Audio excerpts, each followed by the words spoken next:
Porque surgem heresias. Paulo escreve aos Coríntios, ele fala: até importa que entre vós surjam as heresias, para que aqueles que têm a aprovação de Deus se manifestem.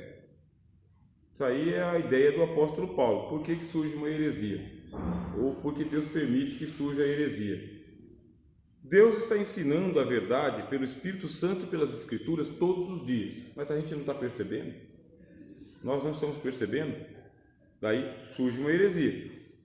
Paulo disse: importa que surjam heresias para aqueles que têm a aprovação de Deus se manifestem. Será que não tem uma pessoa aqui que está vendo que isto é heresia? É para causar uma indignação em você, que estuda, que conhece, que está afinado com as doutrinas. Essa aí é a primeira, é a justificativa do apóstolo Paulo, é para que você se manifeste. Mas segundo, as heresias elas surgem por causa da insatisfação que as pessoas têm com a verdade. Paulo disse: chegará o tempo em que as pessoas, sentindo coceira nos ouvidos, amontoarão para si doutores segundo as suas próprias concupiscências, para lhes imitar. É isso. A heresia surge por causa que eu estou inconformado com a verdade está me incomodando e eu preciso alterar ela de qualquer maneira. Porque eu alterando a verdade, eu faço com que Deus siga a minha teologia, mais ou menos isso. Ou ensine o que eu quero que ele ensine. Eu vou fazer uma alteração na verdade. Esse é um dos piores pecados que a gente comete. Um dos piores. Que é adulterar uma doutrina para justificar o próprio erro. Faz o seguinte: pecou? Estas coisas, filhos, estão escritas para que não pequeis. Bom, o que? Tudo. Paulo disse aos Romanos: tudo que não foi escrito de antemão foi escrito para a nossa instrução. Está escrito aos Romanos. Então essas coisas foram escritas para que não pequeis. Se porém algum de vós pecardes, aí é hora de chegar para Jesus Cristo o justo, porque Ele é a propiciação pelos nossos pecados e não somente pelos nossos pecados. Se dissermos que não temos pecado, enganamos a nós mesmos e fazemos Deus mentiroso. Mas se confessarmos os nossos pecados, Ele é fiel e justo para nos perdoar. Aí é o texto bíblico. Você pega o texto bíblico, reconhece a sua falta diante de Deus, pede misericórdia igual ao publicano e é justificado naquele momento. Mas se você pega uma doutrina que você está inconformado com ela, aí você começa a colocar ela na morsa. Coloca a doutrina na morsa, o que vai acontecer com ela? Vai ficar torta. Que a morsa serve para isso mesmo, para você fazer uma ferramenta que você precisa. Eu preciso de uma heresia para justificar a minha falta de fé. Eu pego um texto e forço ele a dizer o que ele não disse. Já justifiquei a minha falta de fé. Pronto. Falta de amor. Quer ver o problema do perdão? Uma heresia bem básica para os irmãos. Outra heresia básica, né? Eu já passei a primeira, agora a heresia básica. Você pode perdoar, mas você não é obrigado a viver com a pessoa, andar com ela. Isso é heresia, irmãos. Tá bom? É como se Deus dissesse o seguinte: eu vou perdoar vocês, mas eu não vou trazer vocês para o céu, não. Tá? Vou estar perdoado para ficar aí na terra. Aqui no céu não tem lugar para você. Não, a Bíblia diz o quê? Assim como Ele vos perdoou a vós, perdoai-vos uns aos outros e ponto. Ele não perdoou você para ficar porque Ele quer você com Ele, no lugar dele, junto com Ele. Então, quando você perdoar uma pessoa, que você quer dizer o seguinte: vamos ficar junto, vamos andar junto, vamos comer junto, vamos viver junto. Não, mas eu não sou obrigado. Então, vou fazer o seguinte, faz o seguinte: seja honesto diante de Deus e fala: Senhor, não perdoo. Não perdoo, porque está escrito: aquele a quem perdoardes os pecados são perdoados. Aqueles a quem vocês não perdoarem, não estão perdoados. Seja o vosso sim um sim, seja o vosso não um não. O que passa disso é procedência maligna. Mas o crente tem o direito de não perdoar? Sim, está escrito, não acabei de falar? Aqueles a quem vocês reterem, está retido? Não foi perdoado, não foi perdoado? Eu acabei de dizer para vocês sim, sim, não, não. Está escrito, não está? Então você pode não perdoar uma pessoa. Não perdoa. Deixa claro para ela, não perdoa. Mas e aí? Está escrito, né? Se não perdoardes aos homens os seus pecados, tampouco o vosso Pai Celestial vos perdoará a vós também. Nesse caso, Já que é assim, eu perdoo logo, porque eu quero ser perdoado, eu quero ter a moral para chegar diante de Deus e falar: Senhor, perdoai-me assim como nós perdoamos aos nossos devedores. Eu quero ter essa moral para falar. Agora, se eu digo não perdoo, Deus tem moral para dizer o seguinte: ué, quando foi com outro, você pegou na garganta dele, agora com você que é no colo, é fácil assim, né? Deus fala, esses negócios aí, Deus fala mesmo. Na parábola do credor incompassivo está lá que Deus fez isso, né? Com o credor incompassivo. Tá ou não tá, irmão Marco? Tá lá, né? O credor incompassivo foi perdoado e não perdoou. Então Deus pegou ele pela garganta e mandou prender ele de novo. Então eu já sei que existe uma heresia numa doutrina básica como essa. Você não quer perdoar? Não perdoa. Não perdoa. Não vai perdoar da boca para fora. Mas se você perdoar, conviva com a pessoa. Bem? Conviva. Por que surgem heresias então? Para justificar as minhas mentiras. Tipos de heresias. Heresia sobre anjos, meus irmãos. Angelologia. O que tem de barbaridade angélica na igreja não para, sabe? Então, o varão de branco, né? Eu vi o varão de branco, né? O varão de branco desceu, pegou a chave, anjo batizando com o Espírito Santo, já ouvi, tá?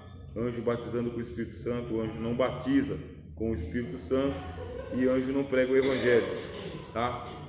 Anjo não prega o Evangelho.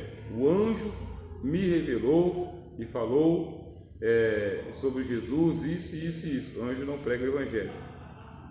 Não foi aos anjos que foi ordenada a pregação do Evangelho. Você pega a Bíblia e vai ver que os anjos apareceram para Cornélio e mandou ele chamar o evangelista. Aí o evangelista foi lá e evangelizou a casa de Cornélio. O anjo foi lá, libertou Pedro e mandou ele evangelizar, falar as palavras da vida. Senhor, vamos lá pregar. Não, isso aí foi ordenado a nós. Ide por todo mundo e pregar o evangelho a toda criatura. Quem prega? Nós. Os anjos não. Mas eu li lá no Apocalipse que tem um anjo que ele voa pelos céus e ele tem um evangelho eterno para anunciar às nações. Tenho que interpretar a escritura. Se em todo o contexto está dizendo que anjo não prega o evangelho, em uma está dizendo que ele tem um evangelho para anunciar às nações, que tem um evangelho eterno, eu tenho que interpretar que anjo que é esse daí. Ele está representando, bem? Está representando o pregador. Não é ele que está pregando. Ele está representando os pregadores. É uma mensagem, é um texto simbólico. Outra coisa, texto simbólico não serve para a doutrina, tá, irmãos? Texto simbólico não serve para a doutrina. A doutrina tem que ser normativa, esclarecida.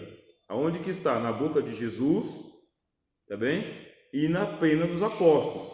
Apocalipse não serve para a doutrina. Não serve.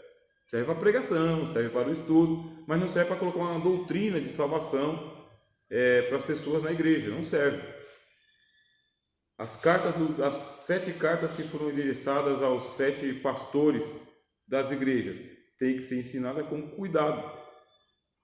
Com cuidado, porque senão você vai pegar lá, tem nome de que está vivo, mas estás morto. Aí você pega isso daí e transforma isso aí em doutrina. Era específico para o anjo da igreja de Sardes, que pode se aplicar em alguns contextos, mas não pode virar doutrina. Essa igreja está morta. Isso que é a igreja de Sardes. Só tem nome, placa, mas não faz nada. Virou doutrina. Tem que tomar cuidado. Quer pregar doutrina? O que Jesus falou assim claramente, sabe? Claramente. Falou, dá para entender. Ou o que os apóstolos ensinaram. Paulo tem 13 cartas. Além da carta do apóstolo Paulo, tem a carta aos Hebreus. E ainda tem mais 7 cartas. Tiago, Judas, João, Pedro. É ali que está a doutrina.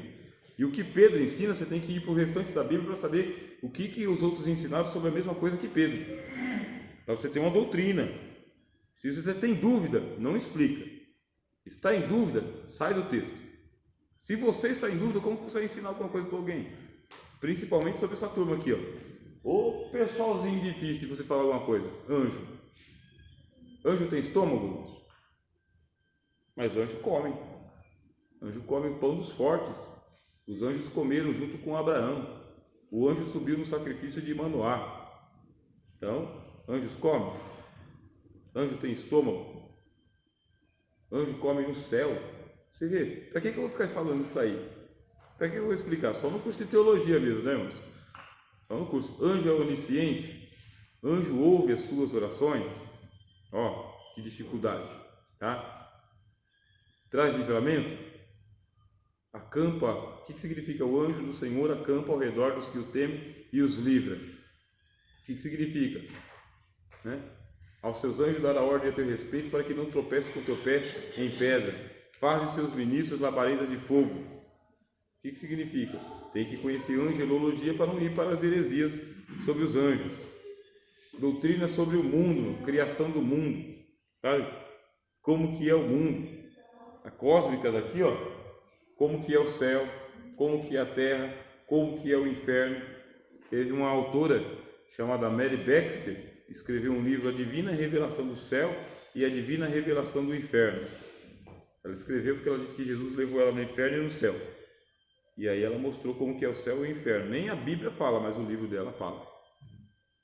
Tá? O livro dela fala do jeito que é certinho, melhor do que a Bíblia. Então eu tenho que ler esse livro, que eu gosto de ler, mas eu não tenho que acreditar nele.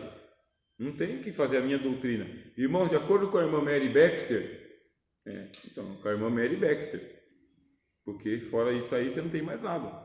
Como que é o céu? A Bíblia diz, o que o olho não viu, o ouvido não ouviu, e não subiu ao coração do homem, são as coisas que Deus preparou para aqueles que o amam. Pronto. Fiquei no mesmo. Não viu, não ouviu, não sei como que é. E Deus preparou. Tudo que eu falar sobre o céu, então, vai ser metafórico. Como que é o inferno? Jesus desceu, esteve lá 3 dias, voltou e ninguém contou como que é. O único homem que voltou não falou. Não sei como que é o inferno. Mas o Adão de Campos morreu, foi lá, voltou, gravou um disco, ficou rico. Não é rico, né? Ganhou bastante dinheiro. Mas ele viu. Não, Jesus esteve lá 3 dias, ele passou 40 dias com os apóstolos. Ele passou 40 dias com Pedro, Tiago, João. Ele passou 40 dias e os apóstolos não tiveram a mínimo de competência para escrever como que é o bendito do inferno. No máximo Pedro, que falou que Jesus foi lá e pregou aos espíritos em prisão. No máximo Pedro. Então tem uma curiosidade até hoje. Quando chegar lá no céu, falar, mas Jesus, por que você não falou logo como que era? E evitar tanta heresia. Aí Jesus falou, não, meu filho, eu queria ver as barbaridades que vocês iam inventar lá sobre o inferno. No livro de Apocalipse, diz que o lago de fogo e enxofre será lançado lá. Isso, lago de fogo. E nem fala como que é, né? Só fala que tem um tanque de fogo. E não fala como que é. Então, oi? Quem tiver Apartai-vos de mim, malditos, para o fogo eterno preparado para o diabo e seus anjos. Não deve ser bom. Não é bom. Já pensou? Só o fato do diabo estar lá já mostra que não vai ser um lugar legal, né? Então tem uma heresia, por exemplo, sobre o inferno. Uma heresia, essa heresia é forte. Que o diabo está seduzindo os homens, porque quando ele for lançado no inferno, as pessoas que serviram ele aqui, ele está fazendo um reino para ele lá, vai servir ele lá. Então eu ouvi isso aí de um grande pregador.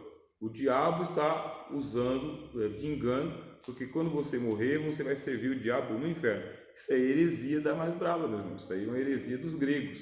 Os gregos dizem que Zeus não, Hades é o senhor dos mortos, e as pessoas que vão para o Hades ficam servindo ele lá embaixo. Quem quiser ser salvo, que vamos. Né? Agora, Caminho aberto. na verdade, o inferno vai ser uma prisão para o diabo, uma punição. Ninguém vai servir o diabo no inferno, não. É cada um com o seu próprio tormento. Bem? É isso, tem bastante coisa, meus irmãos. Nosso horário está terminando, tá?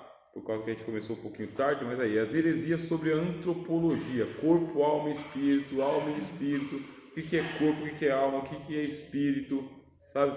Qual o uso que você faz do corpo, para onde vai a alma, para onde vai o espírito, se tem alma, se não tem alma, se a alma morre, se a alma não morre, tá bem? Heresias antropológicas, é sobre a origem do homem. O homem foi feito no 6º dia, e a mulher? Foi feito que dia? Mostra na Bíblia que ela foi feita no 6º dia. Aí você vai pegar lá em Gênesis, capítulo 1, no 6º dia, façamos o homem à nossa imagem e semelhança. Governe ele sobre os peixes do mar, as aves do céu, os répteis da terra, e sobre toda a besta que se movimenta. E formou Deus o homem, né? Macho e fêmea os fez. Hermafrodita. Olha a heresia. Deus pegou no 6º dia e fez o homem macho e fêmea. Macho e fêmea. Fez o homem com os 2 gêneros. Ele era Adão e Eva ao mesmo tempo. Aí depois Deus decepou os 2. Heresia, não é? Heresia, mas o pessoal ensina isso. Que era macho e fêmea, depois Deus foi lá e cortou. Cortou como? Tirou da costela de Adão. Então tirou a parte fêmea do homem. Ele era macho fêmea, tirou a fêmea. Aí eu vou explicar com uma eloquência e com uma elegância tão grande que você vai acreditar em mim. Vai acreditar em mim. Eu ouvi uma vez um pregador falando sobre a origem do homem na televisão, e quem estava comigo estava dando glória a Deus e aleluia, e eu estava vendo todas as barbaridades que ele estava falando. Mas estava na televisão. Passou por isso aí. E aí, a mulher foi criada em que dia? No 6º dia? A mulher não foi criada separada do homem. Foi criada junto com o homem. Isso aí no capítulo 1. No capítulo 2 ela é criada. Só que no capítulo 2 de Gênesis não é o 6º dia, é um dia só. Pode ler lá. No dia em que o Senhor Deus criou os céus e a terra. Um dia só. Então no capítulo 2 está dizendo que Deus criou o mundo em um dia. No capítulo 1 diz que Deus criou o mundo em 6 dias e no 7º descansou. No capítulo 2 que ele criou em um dia só. Então eu pego esses 2 textos e dos 2 eu crio uma heresia para mim. Eu posso explicar. São heresias antropológicas, aquelas que exaltam um, diminuem o outro. Quando falo de heresias antropológicas, é sobre a mulher, o corpo da mulher, a alma da mulher, a mente da mulher. É com essas aqui que se justifica a inferioridade da mulher em relação ao homem, bem, usando uma heresia dessa daí. Inferioridade, eu usei a palavra certa, tá? Então, usando essa doutrina aí, mostra-se que a mulher ela é inferior ao homem. Heresia. Que heresia brava! Heresia isso. Os homens gostam. Porque do lado do grande homem existe uma pequena mulher mais forte, né? Ótimo. A mulher é o pescoço do homem. Isso aí, ó. A heresia tá boa. O homem é o cabeça, mas a mulher é o pescoço. Onde as heresias prevalecem, meus irmãos? Tá bem? As heresias, elas prevalecem nas igrejas, tá bem? Fora da igreja não interessa. Fora da igreja não interessa. Então elas prevalecem na igreja mesmo, justamente naqueles círculos onde a palavra de Deus ela não é estudada. Bom, então aquele círculo, aquele pessoal que não valoriza o estudo sistemático das escrituras, não monta uma escola, não para criticar os pontos de vista, é ali que a heresia prevalece. Então, monte, o pessoal vai muito para o monte, não vai para o monte? Aí eu ia, agora eu vou mais não. O pessoal que vai muito para o monte, lá tem heresia Demais. que não acaba. Bem, elas prevalecem também bastante na mocidade. Bom, mocidade prevalece bastante as heresias, e você fala por quê? Porque cantam as heresias. Não é porque eles inventam, é porque cantam as heresias e as heresias são mais doces. A gente estava no modismo aí de um Deus romântico, então tinha muito louvor romântico, de declaração de amor a Deus sem falar o nome de Deus, tá? Era só a música romântica que era no relacionamento de marido e mulher. Aí era a mocidade cantando o amor a Deus no relacionamento de marido e mulher. E surgiu bastante heresia aí. Heresia da chuva. Teve um pessoal que falou que só chovia, né? Só chovia. Deus da chuva, chuva, chuva, chuva. Era o Deus da chuva. Deus da chuva é um Deus indígena, né? Fazia chover, ai, chover, faz chover, faz chover, faz chover. Né? Depois era a heresia do terremoto. Era só terremoto para tudo quanto é lado. Tudo quanto é música de terremoto. Depois surgiu a heresia do Jó. Era só música sobre Jó, né? E por aí vai.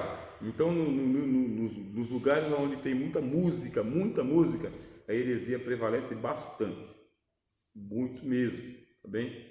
para balancear isso aí, precisa se montar as escolas, os seminários, os simpósios, colocar o pessoal para círculo bíblico, leitura bíblica, para poder combater isso aí. Senão, a gente não vence. Eu vou parar por aqui, né, irmãos? Tá tarde? Vamos deixar um pouquinho para depois. Vamos até meia-noite. Vamos até meia-noite, né? Depois é fazer dia. Heresias armatiológicas, heresias sobre a doutrina do pecado, que é aquela que a irmã estava falando. O que é pecado, o que não é pecado, meu irmão do céu. O que é pecado e o pessoal fez virar pecado sem ser pecado, não está escrito. E o que é pecado, que deixou de ser pecado, também não está escrito. Doutrina do pecado.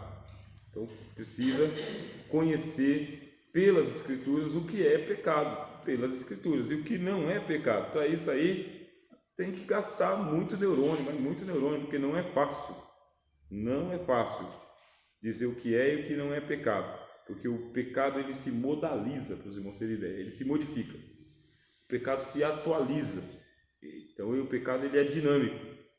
Ele muda de acordo com as circunstâncias e situações mesmo. Então, aquilo que antigamente era pecado do tipo homens de um lado, mulheres do outro. Irmão, você está entrando do lado das mulheres, você é gay? Não, então vai para lá, cara. Você é sem vergonha. Então, era pecado, né? Agora, não, os irmãos e as irmãs sentam lado a lado, né? Marido e mulher, pai e filho, e não é mais pecado. Não é? Era ou não é? O que aconteceu? Nunca foi. Era um costume. Só que existia um pecado que se escondia por trás do costume. Os costumes, eles têm uma característica de disfarçar pecado. Eles disfarçam o pecado. Por isso, quando eu estou ouvindo doutrina e o pregador pega e fala, isto é pecado. Aí eu já sei se é pecado do momento ou se é pecado diante de Deus. Doutrina também é doutrina do homem? O quê? No caso é se sentar junto, essas coisas. Isso é um costume humano, comum, né? É um bom costume, não é um costume ruim. É um costume bom. Mas quando eu pego esse costume e eu levanto ele para condenar as pessoas, se torna ruim. Eu preciso saber o que é pecado e para ser pecado, primeira regra para ser pecado, a Bíblia deve condenar textualmente, sabe? Tem que ler o texto do jeito que está ali. Aí eu sei que é pecado, porque o texto bíblico está dizendo. Mas uma expressão que nem de Tiago, por exemplo, já não sei. Tiago fala, aquele que sabe fazer o bem e não faz, peca. Falou, eu não entendi o que Tiago falou. Falou, eu sei que se eu sei fazer o bem e não faço, eu peco, mas eu não sei o que significa isso. Fazer o bem sem olhar quem? Isso é muito difícil, muito difícil. O que é o bem? Um moleque bateu na janela do meu carro, que é uma moedinha, eu vou falar que não, porque eu não quero dar. Acabei de fazer o bem, eu sei fazer o bem, que é dar moedinha para ele, mas eu não quero dar. Não quero dar. Porque ele vai lhe fumar. Pode ser, ou não, ou ele pode comprar um pão. Aí eu não dei. Tiago falou, você sabia fazer o bem e não fez. Pecou. Eu pequei porque não dei a moedinha para ele. Então esse texto é difícil.